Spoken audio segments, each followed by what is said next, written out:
Scratch2. Today we're going to have two elements going and they're going to interact. Now you can add new sprites by going to the sprite window, choosing it in a folder. I chose things. I'd like you to use the tennis ball for this. Obviously there's a lot of other things you could use. Don't pick something too large. But this is where I found the tennis ball. You say OK, add it to your stage. Now the scripts you'll see will depend on the objects you pick. For Sprite 2, the tennis ball, I've made a very simple script. When clicked, and choose forever. I don't want this to change. I'll add a condition in a minute. Move 10 steps because I don't want it to go too fast. And I want to point it towards the mouse pointer. When I click this script, only this one will run. And it always wants to go to the mouse pointer. This is a lot of fun. Okay, what happens when it catches it? It wigs out. We're going to use this to our advantage.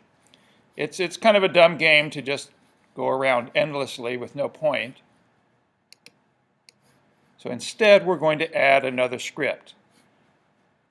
Okay, I'll take it apart so you can see the components. We would go to an if argument. It goes right down here.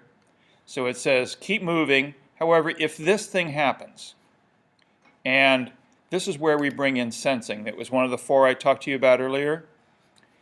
It's simply here under touching. If it is touching the mouse pointer, then we want something to happen. We want it to say game over. We want it to glide back to a spot on the back right corner, -150 by -150, and stop the script. So this is saying keep moving towards the mouse pointer. However, if it touches the mouse pointer, the game's over, and go back and reset. Now let's try that. So again, this is a lot of fun moving the mouse around. Oh, I touched it, game's over. Goes back to a starting point. I think that's too low, the Y is too low. I'm going to change that to -130. See what that does. Okay, let's play our game. Oh, caught me already. One more time. Okay, so this is just the tennis ball script we're working with. Now let's go to the sprite and bring it into the action. I've made a new script for the sprite, very simple one.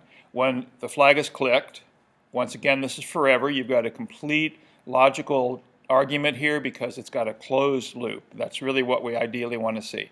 Move 10 steps, once again we don't want this to go too fast. And this is an unusual motion command. It's if it's on the edge. If on edge, bounce. Pretty simple. Back and forth. And stop it. Now, I want to add this argument to it. And you can build this separately and then insert it later. If it's touching a color, I'll take that apart so you can see how it's done.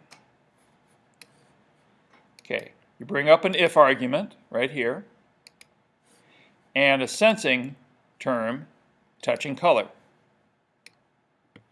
Now there's no purple on there for it to touch, but when you click on the color box there, you get a eyedropper. You can pick up the green of the tennis ball. Then I want you to say, not again, hold it for 2 seconds. Point in direction 90 degrees,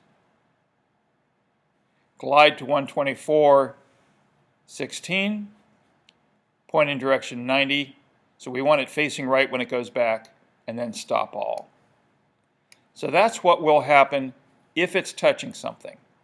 Again, you see this bracket here and here. This should fit inside of here. Drag it straight up. Now we have a nice, complete, closed, logical argument.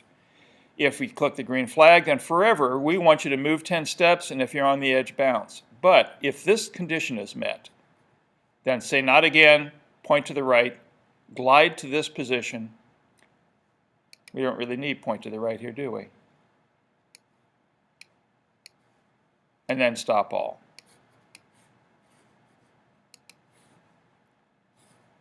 So again, I click on it, and if the ball comes up here, oh, not again, it executes that, turns to the right, goes to that spot, all scripts are stopped. So we've got the tennis ball doing its thing, Oh, game over. That was a fast one. And we've got Sprite 1 doing its thing. Now when we click the flag, they'll both activate. So here's the game. How do you keep them apart? I know you'll do much better at this than I will.